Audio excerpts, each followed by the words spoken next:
Right గా central government కీలక నిర్ణయాలు తీసుకుంది. అందుకు సంబంధించిన బ్రేకింగ్ న్యూస్ చూస్తున్నాం. పేపర్ లీక్ మాఫియాపై కేంద్రం ఉక్కుపాదం మోపుతోంది. కేంద్ర కేబినెట్ సమావేశంలో కీలక నిర్ణయాలు తీసుకున్నారు. ఇక పేపర్ లీక్ కేసులో నిందితులకు 10 ఏళ్ల జైలు శిక్ష, 10 కోట్ల రూపాయల వరకు జరిమానా విధించనున్నారు. ఈ కేసుల విచారణకు చట్టబద్ధతతో ప్రత్యేక ఫాస్ట్ ట్రాక్ కోర్టులు ఏర్పాటు చేయనున్నారు.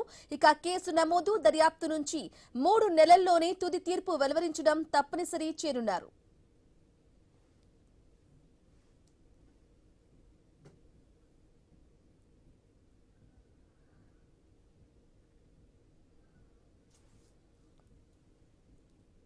రచిక పేపర్ లీక్ మాఫియాపై కేంద్రం ఉక్కుపాదం మోపుతోంది. కేంద్ర కేబినెట్ సమావేశంలో కీలక నిర్ణయాలైతే తీసుకున్నారు. పేపర్ లీక్ కేసులో నిందితులకు 10 ఏళ్ల జైలు శిక్ష, అలాగే 10 కోట్ల వరకు కూడా జరిమానా విధించనున్నారు. ఇదే విషయానికి సంబంధించి కంప్లీట్ డీటెయిల్ అందించడానికి మా ప్రతినిధి గణేష్ ఫోన్ ద్వారా అందిస్తారు. గణేష్, చెప్పండి, సెంట్రల్ గవర్నమెంట్ కేబినెట్ మీటింగ్ లో కీలక నిర్ణయాలు తీసుకున్నారు. అందుకు సంబంధించిన అప్డేట్స్ ఏంటి?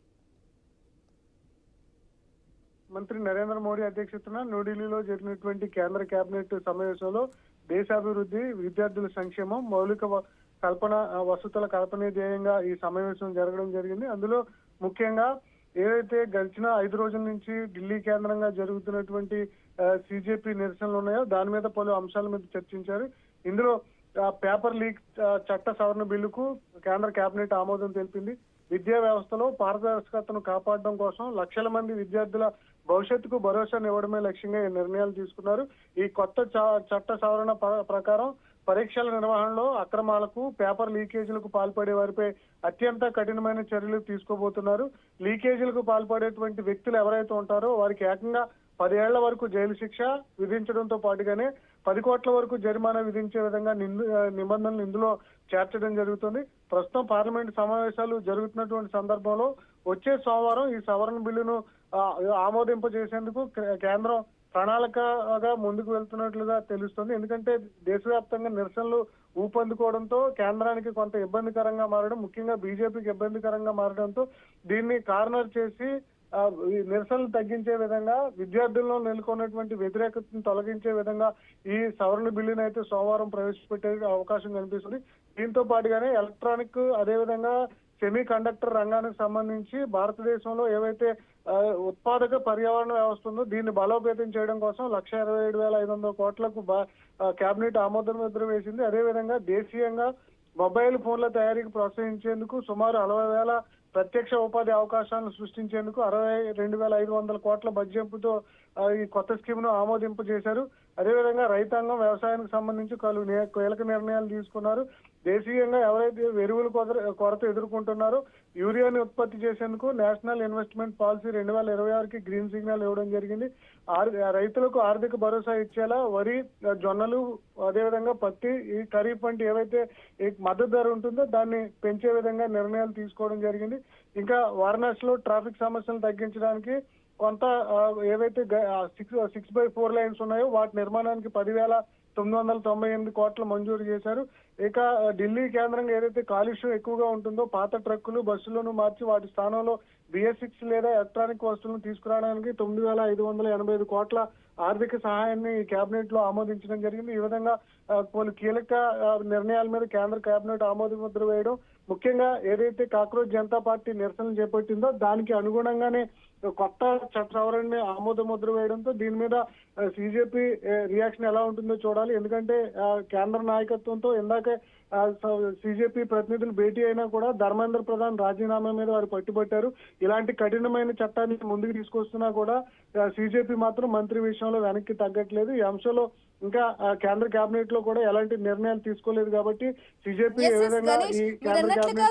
కేంద్ర కేబినెట్ లో ప్రధానంగా చూసుకోవాలంటే పేపర్ లీక్ అంశానికి సంబంధించి ప్రధానంగా మనం మాట్లాడుకోవాలి. ఎందుకంటే కేబినెట్ మీటింగ్ లో అనేక విషయాలపై చర్చించినప్పటికీ కూడా పేపర్ లీక్ ఇష్యూ చాలా ఇప్పటి వరకు కూడా చాలా హైప్ లో కూడా జరుగుతూ ఉంది. ఈ నేపథ్యంలోనే ఇప్పటికీ 10 ఏళ్ల జైలు శిక్ష, అలాగే 10 కోట్ల వరకు కూడా జరిమానా విధించడం అని చెప్పేసి నిందితులకి కేబినెట్ చెప్పిన నేపథ్యంలో సిజేపీ పార్టీ వర్షన్ ఏంటి? అసలు సిజేపీ పార్టీ వీటన్నిటికీ సానుకూలంగా ఉందంటారా? అప్డేట్స్ ఏంటి? అంటే ఖచ్చితంగా, ఎందుకంటే పేపర్ లీక్ వ్యవహారం అనేది ఇది ఇవాల్టేగా జరగట్లేదు. గడిచినటువంటి 10 ఏళ్ల నుంచి దాదాపు పదుల సంఖ్యలో పేపర్ లీక్ అయ్యాయి. ఎప్పుడూ కూడా ఈ స్థాయిలో దేశంలో ఉన్నటువంటి యువత నుంచి రియాక్షన్ రాలేదు. కానీ మొన్న జరిగినటువంటి నీట్ పేపర్ లీక్ అయిన తర్వాత యువతలో ఒక ఆగ్రహం వ్యక్తమైంది. ఏదైతే సుప్రీంకోర్టు ప్రధాన న్యాయమూర్తి దేశంలో ఉన్నటువంటి నిరుద్యోగ యువతలు ఎవరైతే ఉంటారో వారిని టార్గెట్ చేస్తూ కాక్రోచ్లు అన్న పదం అంటే ప్రకటించడంతో ఆయన ఈ క్రమంలోనే బీజేపీ పార్టీ దేశంలో పుట్టుకొచ్చి నిరసనలు ఉధృతం చేయడం జరిగింది. ప్రస్తుతం మనం చూస్తున్నాం, గడిచిన పార్లమెంట్ సమావేశాలు తొలి రోజు నుంచి వాళ్ళ ఈ ఐదో రోజు కూడా ఉధృతంగా ఢిల్లీ కేంద్రంగా నిరసనలు వ్యక్తం చేస్తున్నారు.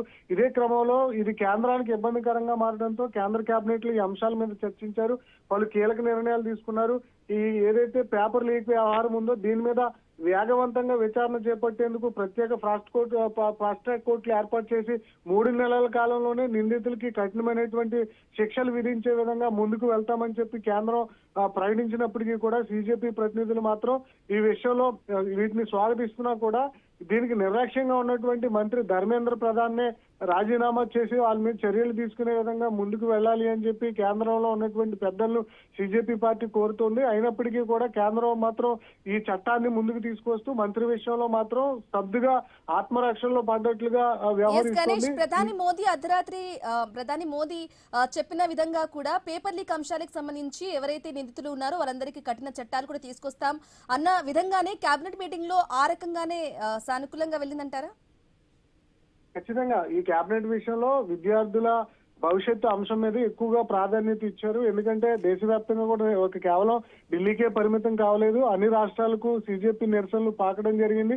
సోషల్ మీడియాలో విద్యార్థుల మీద చేసినటువంటి లాఠీచార్జ్ వ్యవహారం బాగా వైరల్ అవడంతో అందరిలో దేశవ్యాప్తంగా ఉన్న విద్యార్థులు నిరుద్యోగుల్లో కూడా ఒక ఉద్రిక్తమైనటువంటి అంశంగా కనిపించింది. అందువల్ల ఆ అంశం నుంచి బయటపడాలంటే ఖచ్చితంగా దేశంలో ఒక విద్యా వ్యవస్థలో సమూల మార్పులు అనేది కనిపించాలి. అందువల్ల కేంద్రం కూడా ఈ మార్పుల విషయంలో చాలా సుదీర్ఘంగా చర్చించింది. అందులోనే ఈ కఠినమైనటువంటి బిల్లును సోమవారం తీసుకురాబోతున్నారు.